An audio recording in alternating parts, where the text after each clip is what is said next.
Faly miarabantsika manatrika an'ity serasera telo minitra ity indray androany no fitsingerenan'ny taona faharoa nametrahana voalohany an'ity serasera telo minitra ity teto amin'ny YouTube. Tanjona tamin'izany moa dia ny hoe izara amintsika ny hevitro mikasika ny zavatra miseho fankalana ihany koa ny hevitry ny sasany amin'ny commentaire. Ka raha ohatra ka misy mahaliana anareo, misy fanontaniana, misy zavatra tianareo lazaina dia azonareo apetraka hatrany eo amin'ny commentaire. Ny resaka ataontsika androany zany dia mikasika indrindra momba ny fifidianana. Andro maromaro zay nanomboka fampielezan-kevitra eny amin'ny 30 ny candidat samy manana ny toetrany, samy manana ny zavatra tiany atao. Ny tanjony moa zany dia ny hoe ny tonga filoham-pirenena samy manana ny fomba tiany hatongavana amin'izany fotoana zany ka anjarantsika zany mandanjalanja sy mandinika tsara inona ny tokony atao izy, ny tokony hividiana alohan'ny tena hatongavan'izay fifidianana izay afaka ray volana eo. Ka ity resaka ataoko ity zany dia resaka kely ho an'ny candidat fa indrindrandrindra resaka ho antsika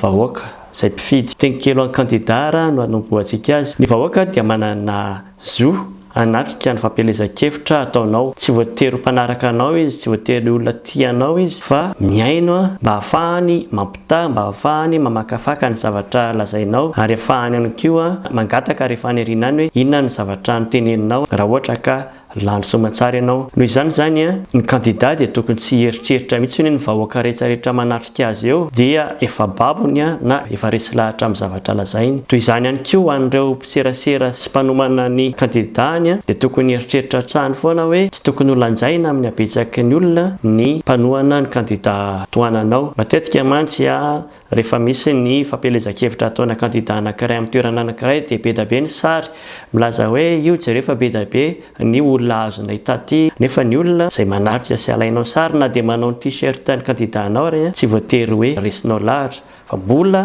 manadiady izy any anaty izoloara anatin'ny trano kely fifidianana izy mivavaka tena maneho ny heviny. Ho antsika vahoaka indray, ny vahoaka dia mila misokatra amin'ny candidat rehetra, mila miaino sy mahafantatra ny programan'ny candidat rehetra raha ohatra ka tena hifidy marina. Matetika mantsy efa manana eritreritra ao anatin'ny saina daholo indray ny vahoaka hoe ianona no vidiko, tsy fantatra ao akory ny 530 hafa raha ohatra ianao ka efa resy lahatra sahady amin'ny zavatra ataony anankiray. Amin'izao fotoana izao dia misy mpitondra anankiefatra efa filoham-pirenena, filoham-panjakana teo aloha amin'ireo candidat ireo, ary misy prime ministre teo aloha ihany koa. Ka ireny zany dia moramora kokoa no mitsara azy satria efa betsaka ny zavatra natao na tsara na ratsy. Raha ohatra ka izay no mbola averiny amin'ny fampielezan-kevitra dia mora ho anao no mitsara azy. Raha ohatra ka ny amin'ireo mpitondra taloha ireo tsy manisy resaka mihitsy ny zavatra nataony sy tsy nataony teo aloha dia efa mampisalasala ihany izay. Ny fahefana tena goavana ananantsika vahoaka zany dia mandritra ilay andro ny fifidianana izay idirantsika ao anatin'ilay trano kely